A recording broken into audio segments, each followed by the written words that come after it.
now is Dr. Sultan Barakat. He's the director of the Global Institute for Strategic Research here and joins me now. We were just talking about the UN Security Council holding an emergency meeting tomorrow. I know that you've done a lot of advice and consultancy for the United Nations, and some of our viewers might say, you know, are we not over the United Nations? Are they still an effective, you know, are they still a body that we even want to listen to? They are at the Security Council level.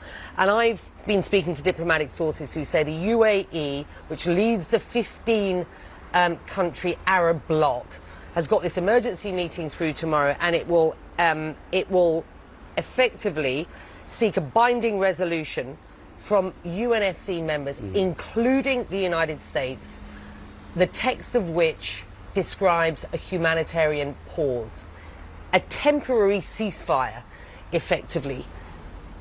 How important is that? Because I want you to give our viewers a perspective of just how concerned this region is about this conflict spilling over. I mean, there are many countries around this who have an awful lot to lose, let alone their concerns about what's going on the ground in Gaza. Yeah.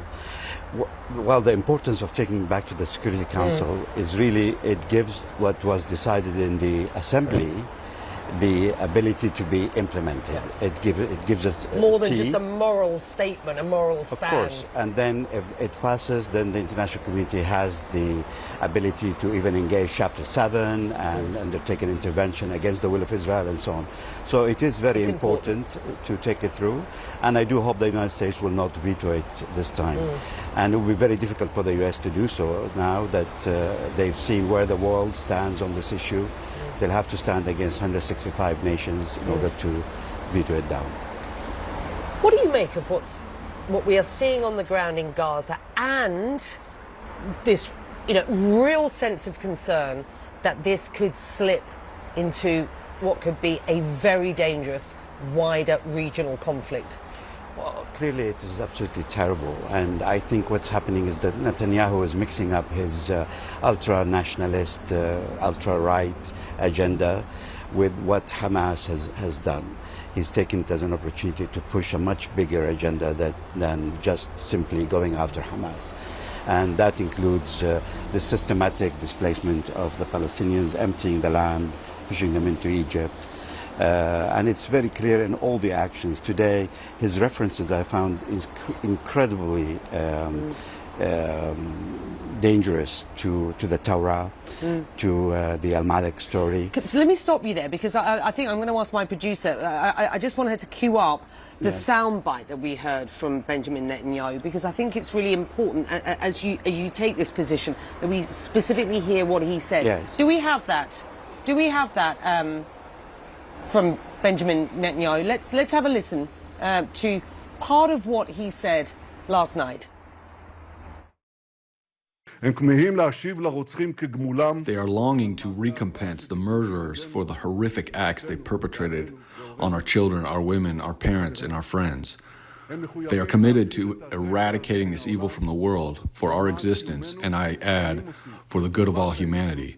The entire people, the leadership of the people, embrace them and believe in them. Remember what Amalek did to you. We remember and we fight.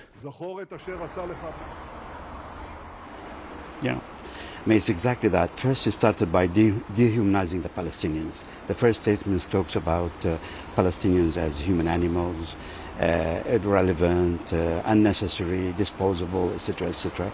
Then he moved into demonizing them by linking them to the fear of everybody. He started with ISIS, he linked them to the Holocaust, now he's linking it back to 3,000 years story that is only believed by some people around the world. And the danger of all this is he gives it this religious tone, which really is adding firewood to an issue around this world that already is problematic. We had been hoping that since the coalition against ISIS and so on, that the international community is working together to counter extremism in all its forms. And now we have a prime minister of the so-called one democracy in the region, you know, borrowing references. I think this is really important, and let's just pause for a moment, because there will be people watching this who say, you know, the whataboutism, and I don't want to go down the whataboutism route. October the 7th was an awful massacre, a terrible, terrible, terrible massacre of, you know, innocent civilians. You know, 1,400 people injured. You know, we know that was a terrible massacre. We are specifically speaking to the words of Benjamin Netanyahu last night.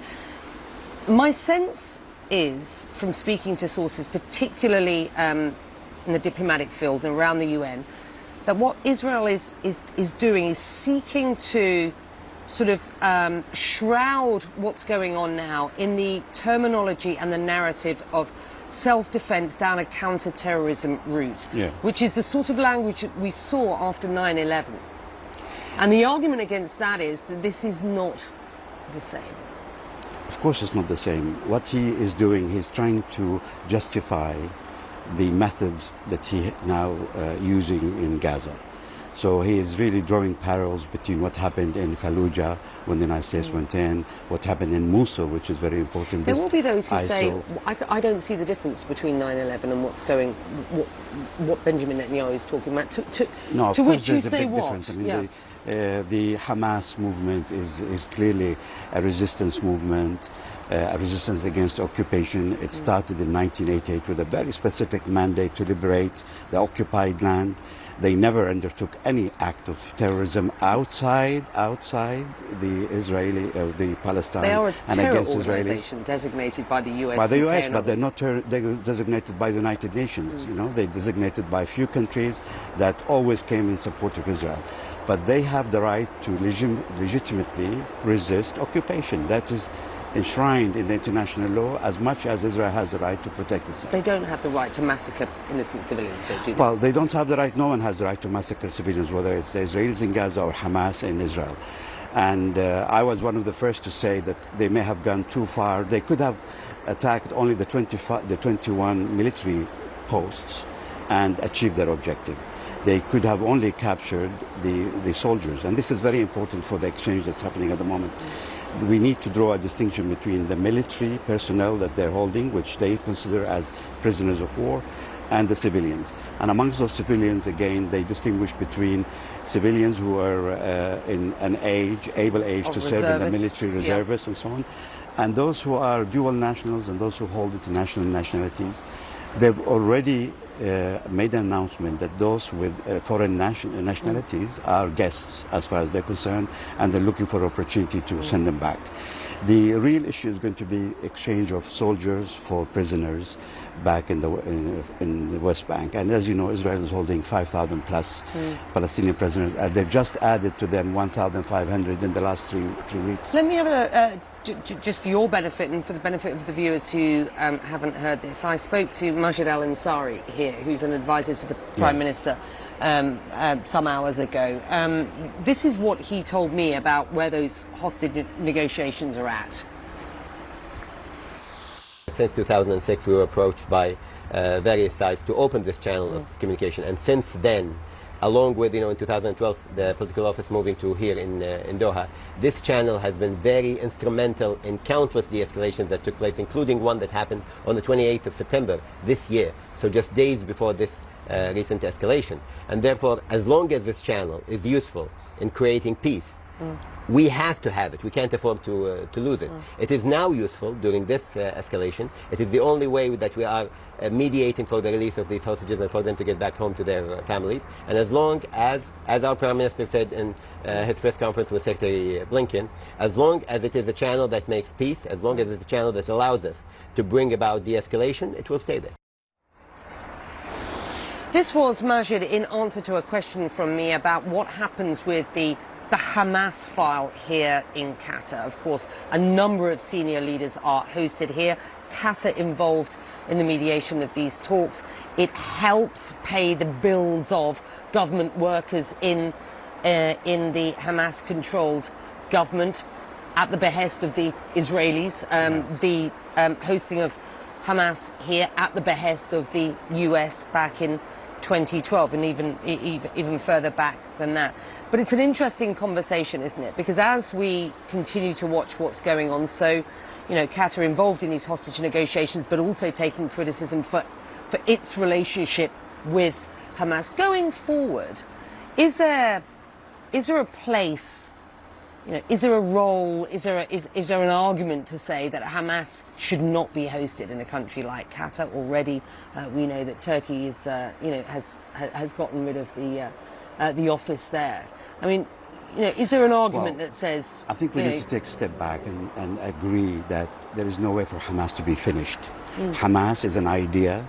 It's an integral part of the Palestinian society. It's the one side that is calling for resistance, and I think as long as the occupation persists, Hamas will exist. Now, where will they go? That's the big question. When they left Damascus, if Doha did not receive them here, where do you think they would have gone? Iran. They would have, exactly. And you convinced the international community that Hamas based in Tehran will be a better Hamas, or Hamas that they could deal business with. And for the last 10, 12 years, this office here has been incredibly important to relieve the misery of millions of Palestinians. Qatar does send money to Palestinians, but it all goes through the Israeli government, in fact. And I think they take a cut as well to let it in. So it's not like the Israelis have just discovered Qatar and Hamas office here.